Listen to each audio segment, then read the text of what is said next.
Hoy nos acompaña en Periodista Digital Adrià Pérez Martí. Él es consultor en fiscalidad, es miembro fundador, me ha insistido en ese dato, del Instituto Juan de Mariana, un think tank de corte liberal.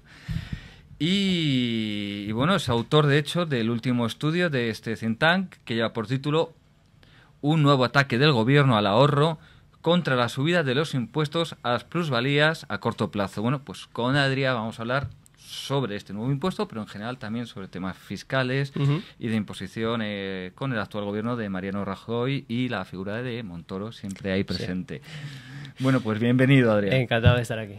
Bueno, Adrià,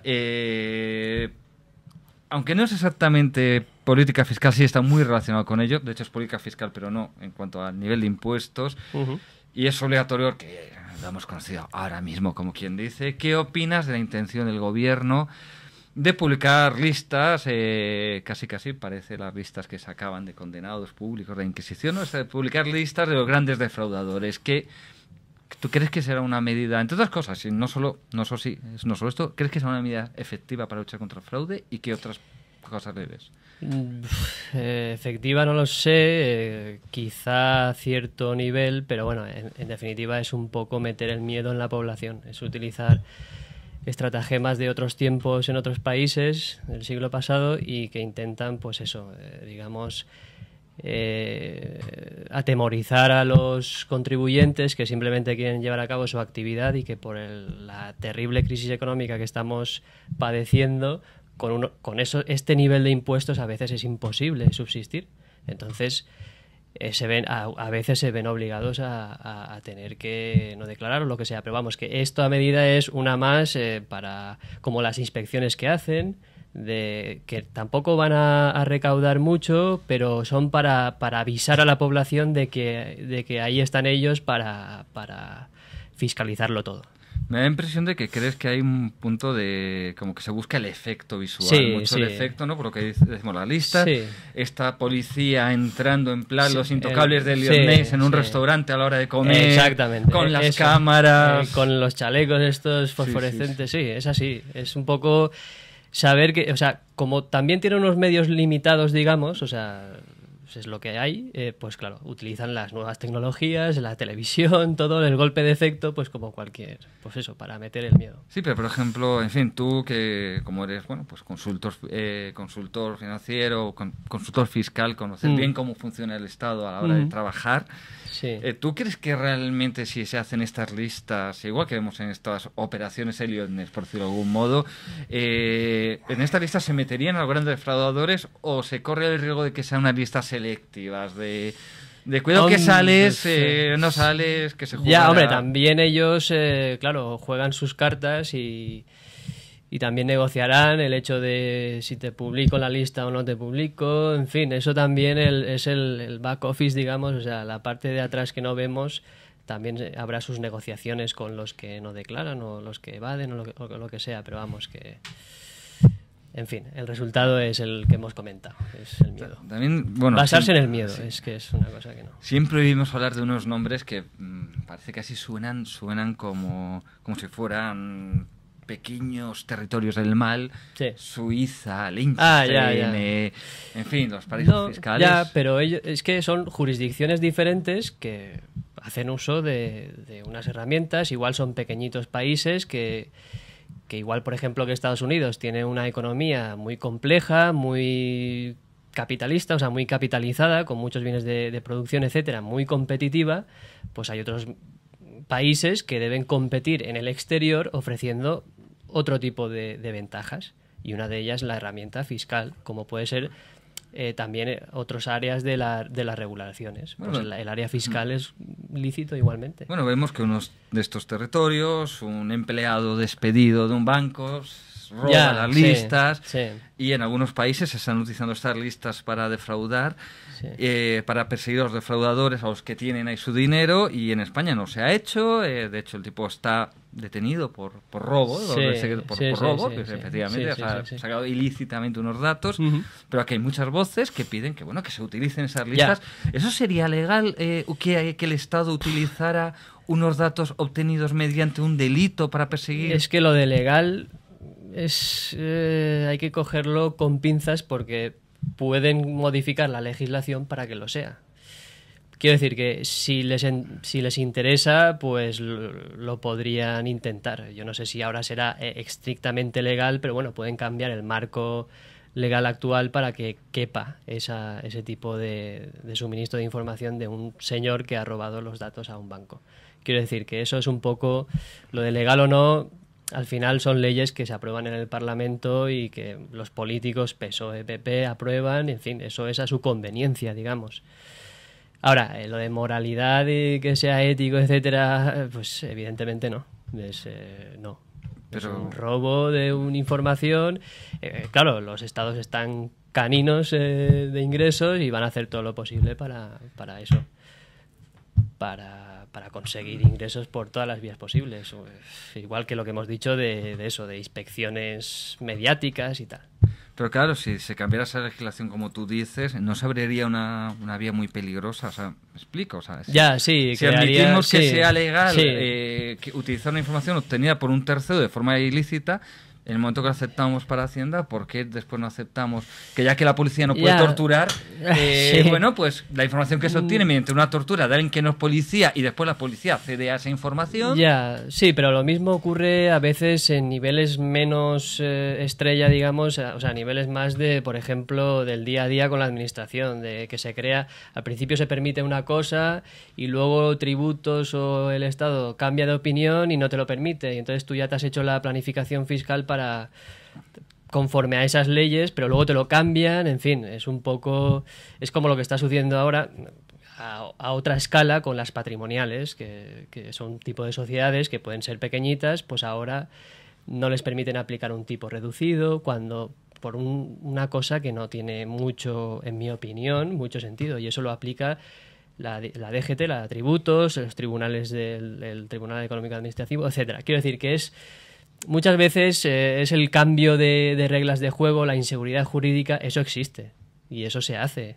Lo que pasa es que, claro, el tema del robo a un banco suizo, etcétera, es más mediático, llama más la atención y, claro, te preguntas, ¿cómo puede ser que eso se permita o sería bueno admitirlo?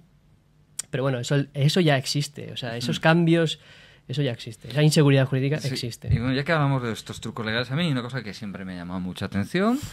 Si la policía en el curso de una investigación criminal quiere ver mis cuentas corrientes, o las tuyas, o la de cualquier espectador, tiene que acudir a un juez. O sea, la policía, o la Guardia Civil, no puede meterse en las cuentas bancarias de nadie, pero sin embargo Hacienda tiene acceso a ellas. ¿Esto por qué? ¿Cómo se explica? Reclama las cuentas y tal. Bueno, pues porque es que el Estado depende de los ingresos. Entonces le dará las máximas posibilidades a quien recauda sus tributos. Es que eso es lógico desde el punto de vista del Estado, es perfectamente lógico. Otra cosa es que, claro, pasen por encima de muchas cosas, no solo legales, sino morales. O sea, que, claro, hay cosas que no están bien. Bueno, si te parece, empezamos con impuestos, ya más propiamente dicho. Desde que Rajoy accedió al poder, las subidas de impuestos de todo tipo se han multiplicado. Leí el otro día que eran, 27, sí. 27, justo. Subidas fiscales. 27 subidas fiscales en un año. No hemos cumplido un año de gobierno. Sí. Pues da más de 2 por mes, lo cual es bastante. ¿Es cierto que no tenían otra opción que subir los impuestos? Por supuesto que tenían otra opción. La opción, la mejor opción, y ahí se ha perdido una oportunidad de oro para que nuestro país avance, pero liderando la recuperación, es bajar los impuestos. Y todos dirán, bueno, pero si tenemos aquí un descuadre enorme, monumental, ¿cómo vamos a bajar los impuestos? Reduciendo los gastos. Tú tienes que financiar la bajada de impuestos vía reducciones del gasto.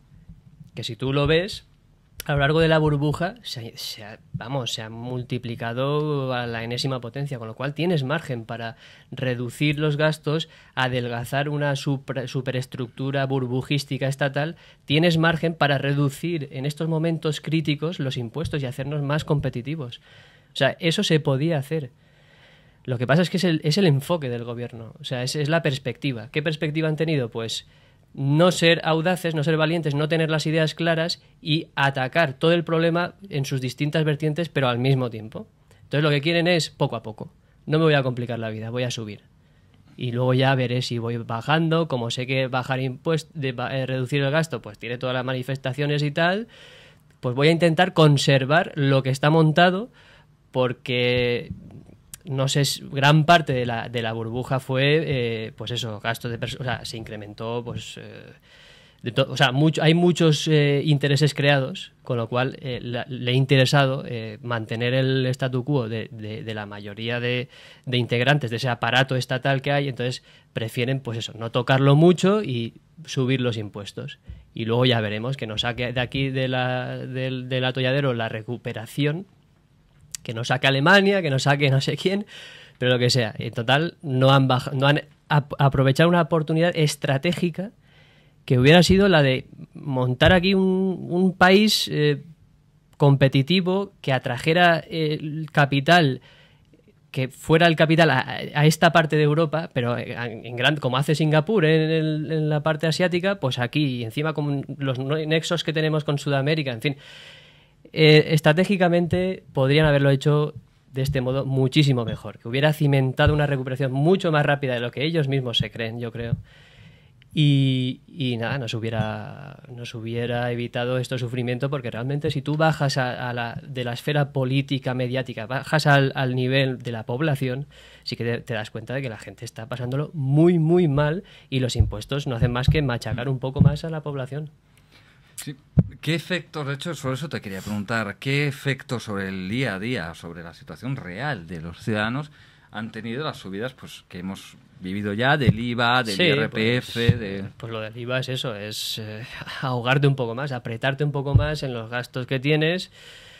Por ejemplo, si tienes un hijo, pues ya imagínate que tienes que hacer, yo acabo de tenerlo, y tienes que hacer una cantidad de desembolsos, que claro, con el IVA, pues un poquito, y encima del IVA, que han subido los tipos, pero es que también han subido los bienes que se aplicaban, los tipos reducidos, pasan a aplicarse al tipo general, con lo cual la subida todavía ha sido muchísimo mayor. Eso en cuanto al IVA. Luego las rentas del trabajo, las actividades económicas desarrolladas por una persona física, eso también ha subido.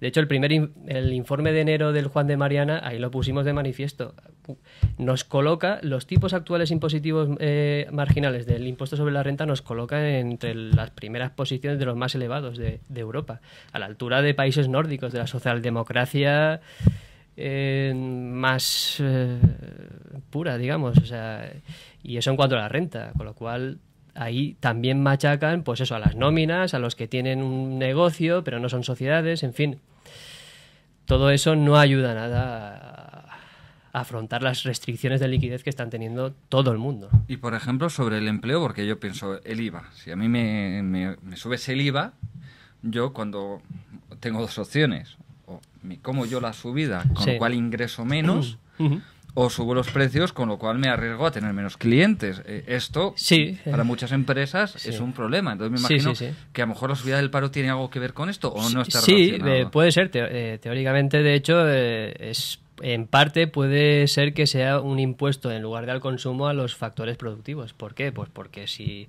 te comes parte de los beneficios o si no tiene beneficios, creas un poco más de pérdidas o lo que sea, pues claro, eso repercute a la hora de emplear los factores productivos, entre ellos el empleo. Entonces y encima eres menos competitivo, sobre todo en aquellos sectores más cercanos al consumo, que están más expuestos a la voluntad directa del consumidor, digamos. Entonces, claro, eso tiene ese daño colateral que es al empleo. Y también, y a los beneficios. Y también decir un tema bastante, una manera de decirlo bastante clara, y es que, por ejemplo, esto que también ha subido los impuestos al tabaco, tal y tal, estos tipos de impuestos que se suben para evitar que se consuman determinadas sustancias como el alcohol o lo que sea, o el tabaco, también tienen el mismo efecto con el empleo o con los beneficios o con las sociedades.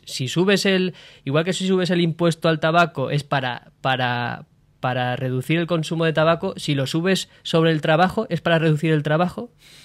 O sea, estamos penalizando los sin taxes, que se llaman. Estamos penalizando determinadas sustancias, pero cuando grabamos el trabajo no lo estamos penalizando. Eso lo sabe Montoro, lo sabe todo el mundo. Si tú pones impuestos a las empresas, las perjudicas y ellas son las que crean riqueza. Entonces eso no está bien. Tú tienes que favorecerlas para que creen riqueza, y si quieres apropiarte de parte de su riqueza creada, favorécelas para que te den más de riqueza. Y eso no. No, porque prefieren, pues eso, evitarse problemas, mantener el compadreo de todos los grupos de intereses que hay establecidos y de todo el sistema que tienen montado. Y en fin, y el tema es que, en fin, insisto, se ha perdido una muy buena oportunidad de liberalizar la economía y hacernos más libres para crear más riqueza. No, acabas de utilizar una palabra que no es normal, al menos en España, cuando se habla de impuestos. De hecho, si quieres, hablando del Estado, apropiarte de una parte de la riqueza. Ah, sí. O sea, ¿por qué en España no hay esa visión de que, o sea, casi parece que es que cuando tú pagas impuestos estás devolviendo al Estado? Ya, porque ¿cómo se ha llegado a esa conclusión de que la gente no perciba que los impuestos que pagan es algo que es suyo? Hombre, hay teóricamente, en la teoría, digamos, impositiva o de la hacienda pública, digamos, se supone que el Estado te da ciertos bienes y por ellos tienes que pagar, pero es que no es el caso. El Estado se apropia de mucha actividad económica hoy en día, que no haría falta. Por ejemplo, se apropia de la sanidad, de la educación, de temas importantísimos, y no se ocupa del tema de la comida, por ejemplo, que es fundamental. Si no comes, pues te mueres. Y sin embargo no pone cuarteles al que hay que ir obligatoriamente a comer la comida que nos dan obligatoriamente. Y sí, por ejemplo, hay que ir pues eso, a la sanidad que él te provee. O sea, quiero decir que se ha pasado en áreas que controla, sin dejar que los ciudadanos ofrezcan esos servicios. Entonces, pues se ha mezclado todo y parece que, claro, como estás usando la sanidad, tienes que pagar. Pero es que, a ver, si yo quisiera ir o yo pago un seguro privado, por ejemplo, pues si pago un seguro privado y voy a un hospital privado, pues ¿por qué tengo que pagar una pública? En fin, es un tema bastante interesante, pero desde luego no hay una justificación desde mi punto de vista económico ni ético de este nivel impositivo que sufrimos. No le devolvemos nada al Estado, al contrario. Bueno, aunque en el informe que acabas de presentar con el Juan de Mariana, y el que, de verdad, yo te aseguro que vamos a hablar, no te preocupes. Sí. Te centras en los impuestos a las plusvalías a corto plazo, en tu opinión, de estos 27 subidas de impuestos que ya hemos tenido. Sí. ¿Cuáles consideras que son las más nocivas que ha habido hasta ahora? Y si ha habido alguna positiva. Sí, ha habido quizá una positiva, pero bueno, con matices. Las nocivas, digamos que es las más... Todas son nocivas, pero quizá las que más lo sean las del ahorro, las que gravan el ahorro, porque necesitamos ahorro para pagar todo lo que debemos. O sea, la cantidad de deuda que tenemos a todos los niveles, eso para pagarlo necesitamos ahorrarlo previamente. Para devolver el déficit exterior, pues necesitamos producir más para venderlo, para vender más productos fuera. Con lo cual, para producir más necesitamos invertir más, y la inversión viene del ahorro. Y eso con todo, una familia que está endeudada necesita ahorro para pagar la deuda. Entonces, si tú le penalizas cualquier fruto del ahorro, pues le colocas en una mucho peor situación, y el proceso necesario de desapalancamiento, o sea, de endeudarse menos, se ralentiza, con lo cual se ralentiza la recuperación económica. Y aparte que teóricamente y en la práctica, si tú grabas el ahorro o la inversión o las empresas, etcétera, estás grabando la actividad productiva, la que crea riqueza. Es que el tema es ese, que tú, desde el punto de vista del Estado, tú sacas dinero de los creadores de riqueza. Entonces, pero al sacarlo los penalizas, con lo cual, si lo que quieres es sacar más riqueza, favorécelos para que te den más, digamos, sí, por lo menos. Sería un poco la curva de Laffer, ¿no? Sí, relacionado con eso, digamos, ampliar más las bases impositivas, dinamizarlas para que te den más rendimiento, si quieres. Y es lo que promueven pues jurisdicciones con tipos impositivos únicos, que son más bajos, o sistemas fiscales, pues no sé, más sencillos, o sea, más tendentes a favorecer lo que realmente crea riqueza. Sí. Bueno, justo ahora que decías algo de esto, te quería preguntar... Bueno, primero quiero que me aclares cuál es esa subida de impuestos que ha sido parcialmente positiva. Bueno, simplemente es que han mantenido los tipos reducidos en sociedades. O sea, lo han prorrogado, digamos. Tenía una fecha de caducidad y entonces se queda, pues se mantiene el 20% y el 25% para las empresas de reducida dimensión. Eso es positivo, porque yo ya estaba dudando de si lo iban a volver a subir. Pero bueno, todo es posible. Cada vez, te quería preguntar, cada vez oímos más voces que piden armonización fiscal, que sea la fiscalidad igual, tanto dentro de España, o sea, que en todas las comunidades se paguen los mismos impuestos exactamente, patrimonio, sucesiones, IRPF, todo idéntico, e incluso a nivel de la Unión Europea. Armonización fiscal, porque dicen, es una vergüenza que Irlanda tenga un tipo de sociedad de bajo y tal. ¿Tú qué opinas de estas cosas? Al final todo depende del enfoque que quieras darle. Armonización al alza o a la baja. Porque si es armonicemos todo al 1%, armonicémoslo. Si es armonicemos todos al tipo impositivo de, yo que sé, Alemania, pues eso es la historia. El IVA está armonizado, hay una directiva europea. Los tipos más o menos, hay un límite alto y bajo, pero bueno, el IVA está más o menos armonizado. Quieren armonizar las bases imponibles de sociedades. Esa es la perspectiva que quieras darle. Si desde un punto de vista de creación de riqueza, dinamismo, prosperidad, o desde el punto de vista del Estado, digamos. O sea, de sacar más dinero. Y también es un tema entre países. Evidentemente a Alemania no le gusta el tipo impositivo de sociedades irlandés, pues porque le perjudica. Están todas las empresas radicadas allí, pues le perjudica. Es la competencia fiscal que se dice, que... Pues eso, lo que hablábamos antes, si la perspectiva es crear riqueza, crear dinamismo económico, pues evidentemente los países menos atractivos querrán usar ese tipo de herramienta, que es la fiscal, y si encima están en Europa, pues mejor, pueden atraer más capitales, porque están en un sitio estratégico también. Y al final es eso, es un poco... Armonizar actualmente es al alza. Es todas las medidas. No me suena que haya habido alguna que sea vamos a reducir todos los impuestos. No, yo creo que es eso, al alza. Y eso, en mi modesta opinión, no es bueno, porque no todos los países son tan competitivos como el resto. O sea, países tan competitivos como Alemania, no sé, Reino Unido, no podemos aspirar a tener su mismo tipo de impuestos. Si no, es que aquí, ¿quién vendrá? O sea, simplificando, ¿quién vendrá? Sí, y otra idea que está, y esa sí que está totalmente extendida, desde hace ya muchísimo, ¿no? Los ricos tienen que pagar más impuestos. Ya, pero es que eso lo hacen para convencer a la población de que son los ricos los que pagan más, digamos. O sea, ¿por qué los tipos marginales están más altos para las rentas más altas? Es un poco también de estrategia, desde su punto de vista del sistema fiscal, de la recaudación, pues para también decir a la gran clase media, decir, oye, que los ricos pagan más. O sea, no os preocupéis. O sea, no protestéis mucho, que los ricos pagan más. Y luego, pues, hay de todo. Hay de todo, o sea, hay en distintos países se graba de distintas maneras, pero bueno, la idea de que los ricos que paguen más es un poco también estratégica desde su punto de vista, para calmar un poco a la clase media, que es la que soporta realmente toda la carga tributaria de un país y la que realmente sostiene el sistema, el Estado, vamos, y los servicios públicos. Bueno, por fin vamos a entrar en el informe. Bien. ¿En qué consiste esta nueva subida de impuestos a la plusvalía a corto plazo? En un lenguaje que pueda entender cualquier persona. Bueno, plusvalías pues es cuando pues tú compras un activo, digamos, por ponerlo fácilmente, aunque ahora en bolsa pues no se hagan muchos beneficios, pero por ponerlo fácilmente es cuando tú compras, por ejemplo, una acción, luego la vendes y la diferencia pues sales ganando. Esa ganancia es ganancias patrimoniales.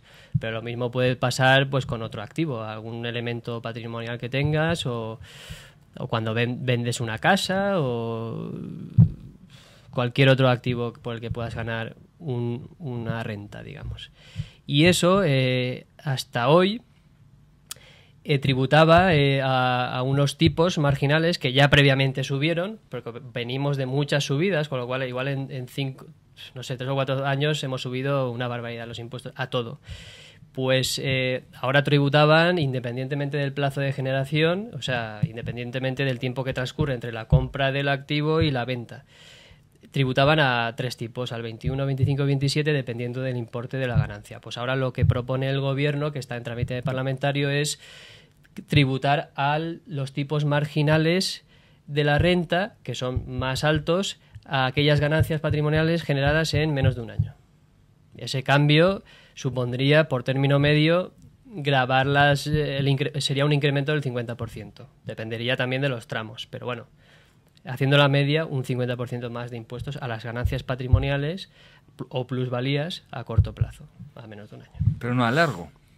No, a largo las mantienen con los tipos que hay actualmente. ¿Y eso cómo se justifica? Ellos hablan de que van contra la especulación, que el objetivo es combatir la especulación para que haya más inversión y que los malvados especuladores nos dejen tranquilos y permitan la inversión.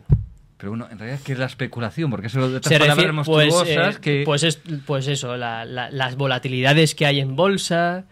Ellos también hablan de especulación a la prima de riesgo. En fin, es como una palabra comodín que usan para tapar su, en mi opinión, mala estrategia de recuperación económica. O sea, es una palabra así. Bueno, entonces, ahora ya hemos visto lo que es y vayamos por pasos. ¿En qué afecta esta nueva subida de impuestos al ahorro de los ciudadanos y a las posibles inversiones que planteen hacer? Sí, pues por ejemplo, a partir de 2013 lo que pasará es que todas las inversiones que tienen ahora, o que hagan a partir de 2013, pues eso, tributarán a un tipo superior, con lo cual hay múltiples efectos económicos perversos de esta medida, desde incentivar que la gente no venda sus inversiones, con lo cual haces más rígida la economía, porque claro, las ganancias de capital al fin y al cabo, las plusvalías lo que en cierta medida hacen es que la economía sea más flexible, porque si tú vendes un activo y le sacas, lo vendes a alguien que lo valora más que tú, porque lo va a insertar en un proyecto empresarial que él considera más valioso y por eso te da un mayor precio. Entonces, más o menos, digamos que eso es bueno, porque así se desinvierte en unos proyectos empresariales que ya no son tan valiosos como otros. Quiero decir que se hace más rígida la estructura de la economía y entonces, cosa que no necesitamos ahora, necesitamos más flexibilidad porque tenemos que apartar la burbuja inmobiliaria, el sector inmobiliario, canalizarlo a otra estructura que sea conforme a las necesidades actuales y futuras de los consumidores. Y entonces eso es un ejemplo de las nefastas consecuencias que puede tener subir la fiscalidad al ahorro y en concreto a las plusvalías a corto plazo, pero vamos. Incluso aunque cuando se habla de plusvalías, pues muchas veces casi mucha gente se imagina el dibujito, el personaje del Monopoly con su sombrero de copa y el puro, pero esto también, por ejemplo, no podría castigar a personas que están pasando difícil. Me explico, a lo mejor alguien que ha hecho una inversión, ha comprado acciones o se ha comprado una casa, de repente llega un bache porque toda su familia se queda en paro, lo que sea, es que hay múltiples. Necesita dinero ya y vende y entonces esta persona que está pasando una necesidad se le va a castigar con más impuestos que si mantuviera eso. Sí, es que hay múltiples ejemplos, hay muchísimos ejemplos de cómo puede perjudicar esta... Y hay otro ejemplo que me gustaría destacar también, que es que yo creo también, en cierto modo, desincentiva la cultura necesaria financiera que debería tener la población. O sea, deberíamos... no sé, entrar más al juego económico, digamos, a aquello de movilizar recursos para ofrecer servicios y bienes a los demás, a los consumidores. O sea, meternos más en tener una cultura más empresarial, más abierta al mercado, más para ofrecer buenos servicios, buenos bienes para mejorar el nivel de vida de la población. Y entonces, todo lo que sea penalizar este marco de cooperación voluntario entre las personas es malo. Es malo porque, claro, eso es lo que crea el bienestar. Pero ¿no crees que además ahí se suma algo cultural? Me explico, ¿cuántas veces, yo supongo que prácticamente cualquiera, hemos oído a muchísimas personas decir eso de nadie que tiene dinero lo ha ganado honradamente? Ya. Es imposible tener dinero siendo honrado. Ya, claro, es que, a ver, siempre hay fraude o lo que sea, pero si tú estás en un sistema en el que hay libertad y en el que hay un sistema jurídico de contratos, etcétera, si tú ofreces si tú ofreces servicios buenos, te harás rico, y si te haces rico es por eso, porque has hecho algo positivo para los demás que voluntariamente lo adquieren. O sea, es que no estás obligando a nadie, lo adquieren por algo. En fin, sin ir más lejos, toda la revolución tecnológica y tal, eso se han hecho ricos porque es muy útil y está bien, la gente lo quiere y mejora la vida de los demás. Y claro, es un hándicap así cultural, sí, que tenemos, que tienen las sociedades. Pero bueno, no sé, yo creo que yo soy optimista y creo que en un futuro esto irá a menos, porque cada vez se permite más, hay más acceso, más posibilidades más posibilidades de ofrecer mejores servicios a la población, más dinamismo, yo creo. Pero bueno, igual soy demasiado optimista. Bueno, y ya para ir terminando, volviendo a este nuevo impuesto sobre las plusvalías a corto plazo, ya hemos visto los efectos que puede tener sobre el ciudadano. Sí. Sobre ti, sobre mí, sobre cualquiera. Ejemplo, sí.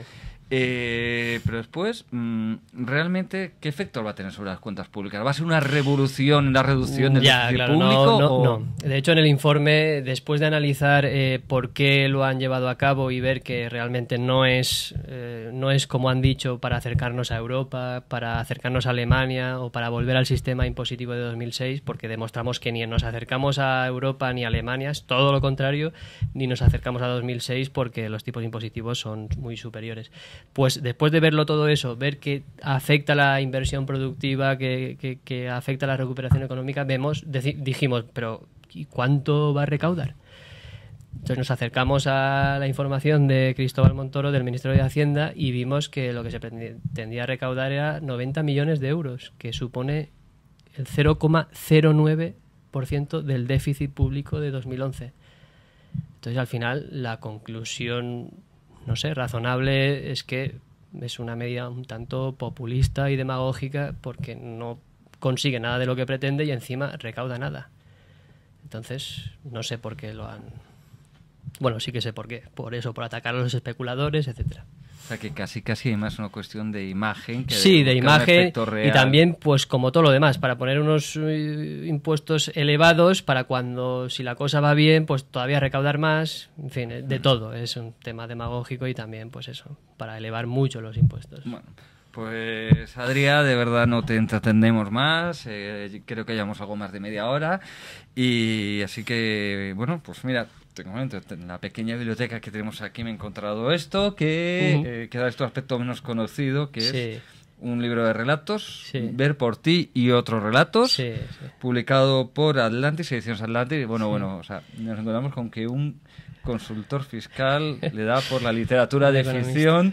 Esto que es tipo La rebelión de Atlas o nada que ver. Eso será en un futuro, haré una novela de ese estilo, pero de momento ahora me he conformado con unos relatos que yo creo no tienen nada que ver con esto, son así de suspense o son emotivos, en fin, un poco también con un toque irreal, que son que yo aconsejo ahora en Navidades que todo el mundo adquiera un ejemplar y que por lo menos lea el primero. El primero, según me han dicho, es el mejor. Sí. Bueno, tú también lo conoces. Pues Adrià, muchísimas gracias por haber venido a Periodistas. Igualmente, muchas gracias.